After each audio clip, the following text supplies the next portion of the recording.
Otep à tous, bien-aimés frères et sœurs. Enfin, pour la première fois, l'ONU s'est penchée un peu plus sérieusement sur le dossier de la RDC.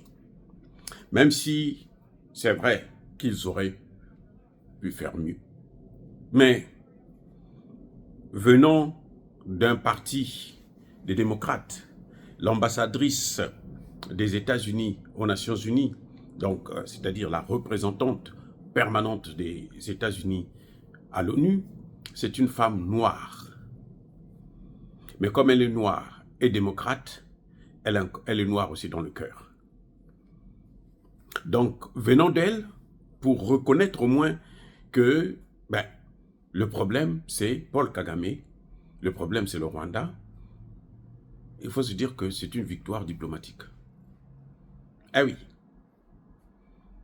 Venant du noir, je vous dis ce que... Vous savez, vous voyez tout ce qu'il y a en RDC. Ça dure depuis 30 ans. Donc, c'est Clinton qui a déclenché. Obama est venu, il a poursuivi. Bush est venu, il a laissé faire. Vous voyez. Et Trump est arrivé, bon, il a observé. Mais il y avait un peu de calme quand même. Et Biden est venu, il a jeté l'huile sur le feu. Vous voyez. Donc, quand cette dame vient dire que, oui, Paul Kagame est responsable de l'échec des négociations, c'est déjà une petite avancée. Oui, même si pour nous, c'est rien du tout. Mais c'est une avancée diplomatique. Maintenant, il faut chercher à comprendre qu'est-ce qui se passe exactement. Si on en est arrivé là, c'est parce qu'il y a eu cette fois-ci la pression de la Russie et de la Chine. Ah oui. Avant, ce qui se passait, c'est que le gouvernement congolais, M. Tshisekedi, bon, Kabila, lui, de toutes les façons, lui travaille pour Kagame. Donc, les deux, ce sont des cas. Kabila, Kagame, c'est la même famille. Vous le comprenez déjà. C'est aussi simple que ça. Mais, bon, n'allons pas dans ces détails-là. Mais je veux dire que Joseph Kabila, c'est un parent de Kagame. Donc, il a travaillé pour Kagame. Ça se comprend. Mais quand Tshisekedi arrive, Tshisekedi, malheureusement, a commis l'erreur de faire confiance à ceux qui sont en train de déstabiliser le pays. On ne peut pas construire la paix avec ceux qui ont mis le feu dans le pays, ceux qui déstabilisent le pays. On ne peut pas construire la paix avec eux. Faire croire, se battre pour avoir le soutien des États-Unis, de la France, de l'Angleterre, de l'Allemagne, tous ces pays de l'OTAN, c'était la plus grosse idiotie, la plus grosse bêtise du président Tshisekedi. Il s'était planté complètement. Et nous, on le disait déjà depuis très longtemps. Vous ne pouvez pas... Vous voyez dans le Sahel? Regardez dans le Sahel. Les pays là, Mali, Burkina, Niger, ils s'en sortent comment? Parce qu'ils ont chassé les Français, Américains et autres. Puisque ce sont eux qui ont amené le terrorisme. Vous voulez encore lutter contre le terrorisme avec eux. C'est comme si vous êtes en train hein? Vous vous moquez de qui? Vous vous moquez de vous-même. Ces gens-là ne peuvent pas changer. Vous comprenez? Les Américains que vous voyez là, cette dame-là, ne peut pas changer.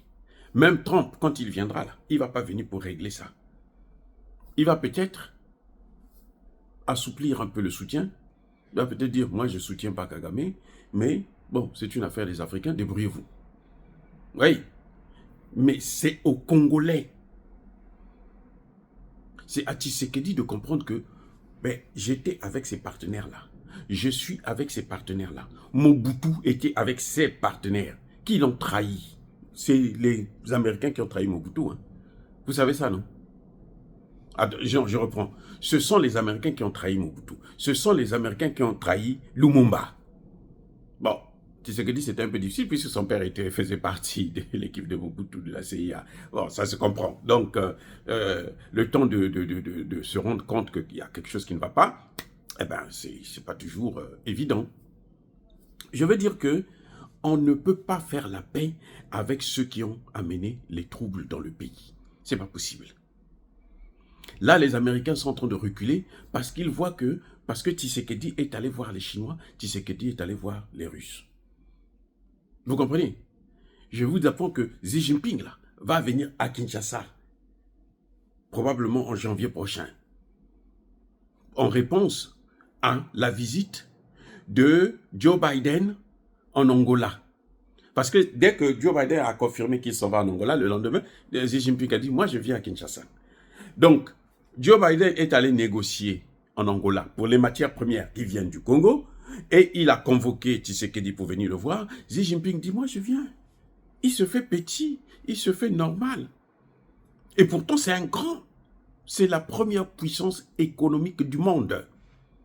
Je répète, c'est la première puissance économique du monde. Il vient à Kinshasa. Il vient voir Tshisekedi. Il vient parler avec lui, négocier les marchés. Et entre-temps, après ça, il y a eu le voyage de la ministre des Affaires étrangères qui s'est rendue en Russie, qui a rencontré, qui a signé des accords avec la Russie. Oui. Et la Russie, c'est la première puissance militaire au monde. Ils ont dépassé les États-Unis. D'ailleurs, même en matière de tête nucléaire, les Russes en ont plus. Les Russes viennent... Vous savez, Orichnik, vous avez entendu parler de Orichnik? C'est la plus grande, la bombe là, qui fait des désastres. Poutine a utilisé on a utilisé une seule pour montrer à l'Ukraine et à ses alliés de l'OTAN de quoi il est capable. Même s'il n'utilise pas le nucléaire, il a quelque chose qui n'est pas le nucléaire, qui est conventionnel, mais qui peut faire les mêmes dégâts. Les amis, c'est ça qui a fait que les Américains puissent reculer. Ce que vous voyez, cette dame-là, l'américaine, là, ce qu'elle a fait là, c'est rien du tout. Parce que s'ils étaient sincères, les Américains auraient dû demander des sanctions. On n'aurait pas dû lui donner une seconde chance, une énième, parce que seconde, c'est comme si c'était la première fois. Non, ça fait 30 ans que ça dure. Et c'est la même personne qui s'appelle Paul Kagame.